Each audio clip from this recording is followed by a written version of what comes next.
লোক আমার জন্য দরজা খুলছে, ভাবতে পারেন বিষয়টা। এবং নেক্সট যে জিনিসটা ভালো লাগছে, আমি মোটরসাইকেল রাইডার, হ্যাঁ, লেবার টাইপ লোক।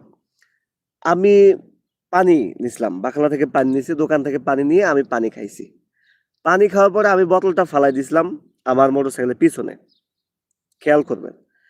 এরপরে আমার সাধারণত আমরা বাইরে কাজ করি, আমরা কেক টেক হাবিজাবি খাইতে হয়, ক্ষুধা লাগে প্রচুর।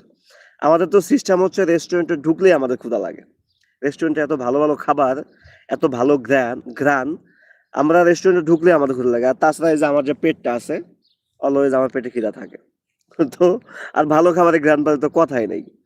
তো আমি এই খিদা লাগছে, ক্ষুধা লাগার কারণে আমি কেক কিনছি, পানি কিনছি, ৩ টাকার মধ্যে কাজ শেষ। তো আমি পানিটা খেয়ে যখন ফালাইছি, বোতলটা ফালাই দিছি, এরপরে কেকটা খেয়ে যখন ফালাইছি, এক সৌদি আমাকে খেয়াল করছে, উনি কিন্তু আমাকে নিষেধ করেন নাই, উনি আমাকে